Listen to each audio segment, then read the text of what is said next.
बोलिए श्री वृंदावन बिहारी लाल की जय। आइए श्रवण करें कार्तिक की 12वीं कहानी, नरक चतुर्दशी की कथा। कहा जाता है इस दिन भगवान श्री कृष्ण ने नरकासुर नामक दैत्य का संहार किया था, इसीलिए इसको नरक चतुर्दशी कहा जाता है। एक समय की बात है, रंतिदेव नामक राजा था। वह पहले जन्म में धर्मात्मा दानी था।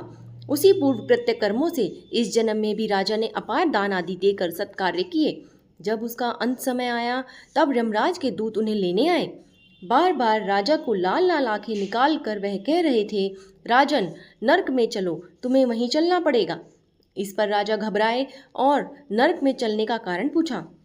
यम के दूतों ने कहा, राजन आपने जो दान पुण्य किया है उसे तो समस्त विश्व जानता है, किंतु पाप को केवल भगवान और धर्मपाल ही जानते हैं।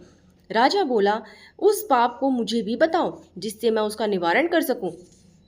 यमदूत बोले, एक बार तुम्हारे द्वार से भूख से व्याकुल एक ब्राह्मण लौट गया था, इससे तुम्हें नरक में जाना पड़ेगा। यह सुन राजा ने यमदूत से विनती की कि मेरी आयु 1 वर्ष बढ़ा दी जाए। इस विषय को दूतों ने बिना सोच विचार किए ही स्वीकार कर लिया और राजा की आयु 1 वर्ष बढ़ा दी गई। यमदूत वहां से चले गए। राजा ने ऋषियों के पास जाकर इस पाप से मुक्ति का उपाय पूछा।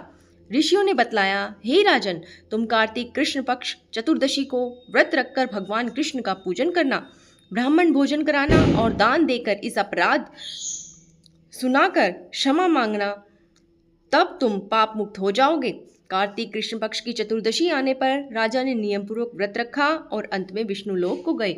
बोलिए श्री कृष्ण भगवान की जय।